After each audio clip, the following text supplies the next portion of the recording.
Woburn Pond Recreation Area, a walk. The Woburn Pond Recreation Area is approximately 500 acres of open space owned jointly by the City of Woburn and the Conservation Commission. It consists of many habitats, including Woburn Pond, a smaller body of water called the lagoon, the mountain, a cattail marsh and several streams, and a reclaimed sandpit. It is used by walkers, joggers, hikers, and bicyclists in the warm weather, and cross-country skiers, snowshoers, and hikers in the winter. Out on the water in the summer, you can see all kinds of boats. Though electric motors are allowed, gas motors are not. And in the winter, if it freezes deeply, you might see ice skaters or ice fishermen. It is also a popular place for photography of all kinds, especially bird photography. The area was formed during the last great ice age 10,000 years ago and was first used by the local Native Americans who called the pond Inatu and had legends about it. During the heyday of the Middlesex Canal in the first half of the 19th century, the pond became known as the Lake in the Woods and became a resort of sorts, as it was the halfway point between Boston and Lowell. Commercial ice harvesting began at Woburn Pond in 1874 and lasted till just before World War II. There were ice companies at both ends of the pond, and the last one was at the north end on Sturgis Street. It is here you will now find one of several small parks found at Woburn Pond called Ice House Park. Walking to the left of the small parking lot, you'll go up a wide dirt trail through Hudson Grove and come out in Lynch Park. Lynch Park was named for a local boy, Charles Lynch, killed in World War I, and runs from here down Arlington Road as a long, narrow park along the water's edge, almost to Lake Ave at the south end of the pond. It is here at Lynch Park, at the bottom of the steps, that you will find Reuben's Angel of Hope.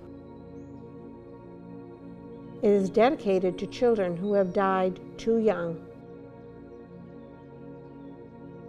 Also here you will find Reuben's own 9/11 Memorial, dedicated to Robert Patterson, a neighborhood boy who died in the towers that fateful day. Further down Arlington Road is a memorial to another local boy, Edward Foley, who died in World War I and whom Foley Beach was named for.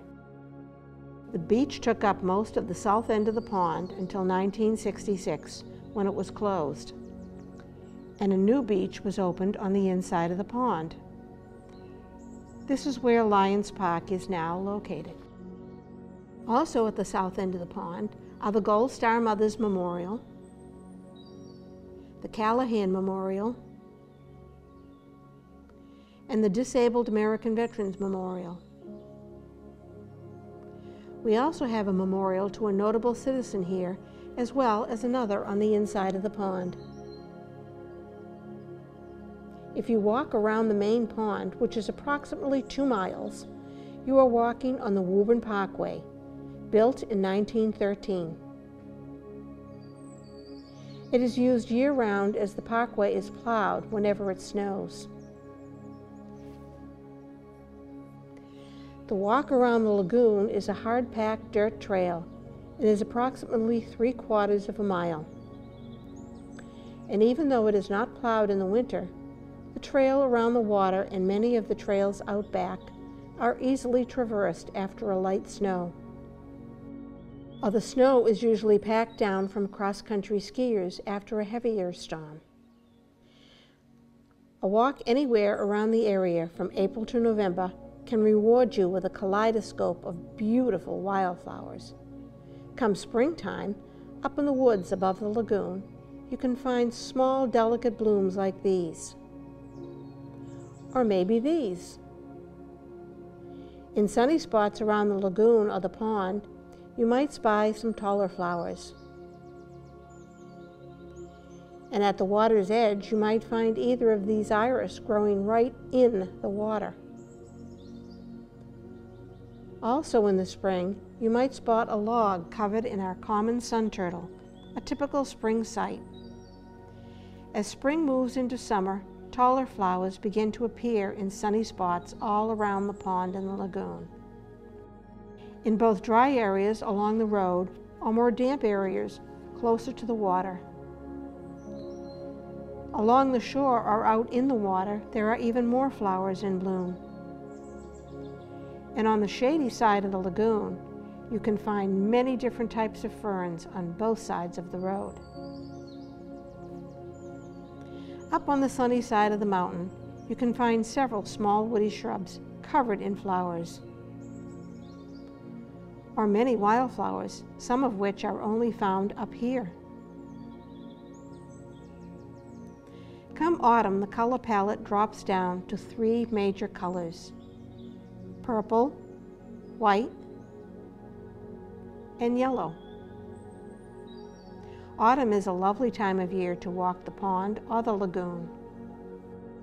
The heat of the summer has gone, and nature puts on a show for its last hurrah. The area is still enjoyed in the winter, and after a wet snow, it can turn into a winter wonderland. And any time of the year, Horn Pond is also one of the best places to view the sunset. You can park along Arlington Road and sit on one of the many benches to watch the colors across the wide vista of sky. The colors can range from brilliant gold to the deepest reds. Another place with plenty of benches to relax on and watch the sunset is along the causeway, as the parkway runs between the lagoon and the pond. Here you can watch the sunset over the lagoon, and if you turn around, you might catch the moonrise over the pond. And if you are an early riser, the sunrise can also be lovely. Horn Pond is a hidden gem in the heart of Woburn. Come for a walk to enjoy all it has to offer. If you would like more information on a longer show, with more information and photographs, please contact me at mothernature@rcn.com or inner2photo@gmail.com.